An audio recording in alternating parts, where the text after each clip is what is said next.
నమస్కారం సార్. నమస్కారం అండి. సార్ మీ పేరు? నా పేరు ముద్దగల యేసురాజు అండి. ఎక్కడి నుంచి వచ్చారు సార్? నేను నందమూరి గారు అండి. నందమూరి గారు. మీరు అక్కడ మీ పోస్ట్ ఏంటి సార్? నేను నందమూరి గారు సచివాలయ కన్వీనర్ అండి. అండ్ పంచాయతీ వార్డు నెంబర్ కూడా అండి. Okay sir. సార్ ఇప్పుడు మీ మీరు ఎప్పుడు పొలిటికల్‌గా ఎంట్రీ అయ్యారు? నేను 2004 నేను 95 నుంచి రాజకీయాల్లో ఉన్నానండి. రాజకీయాల్లో కొనసాగుతున్నాను. 95 ఫస్ట్ అయితే వేరే రకరకాల పార్టీలు ఉండేవాళ్ళు. మన 2004 నుంచి గణేష్ గారు అంటే అభిమానంతో గణేష్ గారు అంటే ఉన్నామండి. ఆయన అంటే తిరుగుతున్నాం. ఆయన అంటే మాకు చాలా అభిమానం అండి. ఆయన చేసే పనులు, ఆయన అభివృద్ధి మాకు చాలా బాగా నచ్చి ఇంకా ఆయన కూడా ఆయన అంటే ఉన్నామండి. 2019 ముందు మీ గ్రామంలో అభివృద్ధి, 2019 తర్వాత మీ గ్రామంలో అభివృద్ధి గురించి వ్యత్యాసం చెప్పగలరా?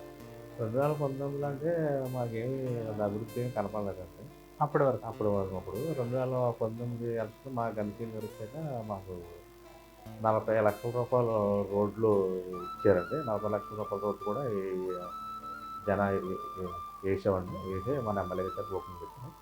అలాగే తర్వాత మన జగన్ గారి సహకారంతో, ఎమ్మెల్యే గారి సహకారంతో ఒక సచివాలయం, ఒక రైతు భరోసా కూడా మేము అక్కడ ఊళ్ళో నిర్మించుకున్నామండి. స్కూల్స్ నాడు నేడు నాడు నేడు స్కూల్ కూడా మా ఊళ్ళో 2 స్కూళ్ళు ఉన్నాయండి. ఆ 2 స్కూళ్ళు కూడా మన నాడు నేడులో బాగా అభివృద్ధి బాగా చేసామండి. అందువల్ల జగన్ గారి సహాయంతో, మన ఎమ్మెల్యే గారి సహకారంతో ఆ 2 కూడా బాగా జరిగాయి. మీ గ్రామంలో అమ్మఒడి లేకపోతే వేరే సంక్షేమ ఫలాలు అందరికీ అందినాయా సార్? అమ్మఒడి సంక్షేమ పథకాలు కూడా అందరికీ అందినాయండి. అందరూ కూడా అర్హులు ఉన్నారు. అర్హులు ఉన్న మట్టికి అందరికీ పూర్తిగా మా మా సచివాలయ స్టాఫ్ అంతా కూడా వాళ్ళకి అర్హులే ఉన్నారు గుర్తించి వాళ్ళు మా వాలంటీర్ల ద్వారా అందరికీ సంక్షేమ పథకాలు అందిస్తాం. మీ ఎమ్మెల్యే గారు మీకు ఏ విధంగా సపోర్ట్ చేస్తారు? మా ఎమ్మెల్యే గారు మాకు బాగా, మా నాయకులకి, మా ఊళ్ళో అందరికీ కూడా బాగా సపోర్ట్ చేస్తారు. మేము ఎప్పుడు వెళ్ళినా ఇంటికి మమ్మల్ని చూసి పిలిపించి ఏంటి వచ్చారు, ఏంటి పని ఏంటంటే పలానా పని అని చెప్పి ఆ పని చెప్పగానే వెంటనే పనిని బట్టి ఫోన్ చేసి పలానా అధికారికి పలానా వాళ్ళు వచ్చి గమనించి దాన్ని పంపించండి అని వెంటనే ఆయన ఫోన్ చేసి చెప్పడం, మా పని వెళ్ళిన పని వెంటనే సక్సెస్ఫుల్గా అవుతుంది. మీ ఊర్లో ఏదైనా సమస్య వస్తే ఎప్పుడైనా ఎమ్మెల్యే గారి దగ్గర తీసుకెళ్లారా? తీసుకెళ్ళాం. మా ఊరే సమస్య ఉంటే తీసుకెళ్ళాం. ఆ సమస్య వెంటనే ఆయన పరిధిలో ఉన్నది గమ్మున వెంటనే ఫోన్ చేసి ఎమ్మెల్యే గారు వాళ్ళని చెప్పి వెంటనే చదువుతుంది. పరిష్కారం అయింది? పరిష్కారం వెంటనే అయింది. సార్ ఇప్పుడు మీ ఎమ్మెల్యే గారు మంత్రి పదవిని వదులుకున్నారు, ఎందుకంటారు? మంత్రి పదవి వచ్చిందే వదులుకున్నారంటే మన భీమవరం రాజధాని చేయడం గురించి ఆయన మంత్రి పదవి వదులుకున్నారు. అందరికీ తెలిసిందే. మన సీఎం గారు కూడా ఏమైనా చేశారు. అది మట్టికి మాకు చాలా సంతోషంగా అంటే జిల్లా కేంద్రంగా రావడం గురించి భీమవరం ఆయన మంత్రి పదవి వదులుకున్నారు. అది వచ్చి చాలా ధన్యవాదాలు చెప్పాలండి.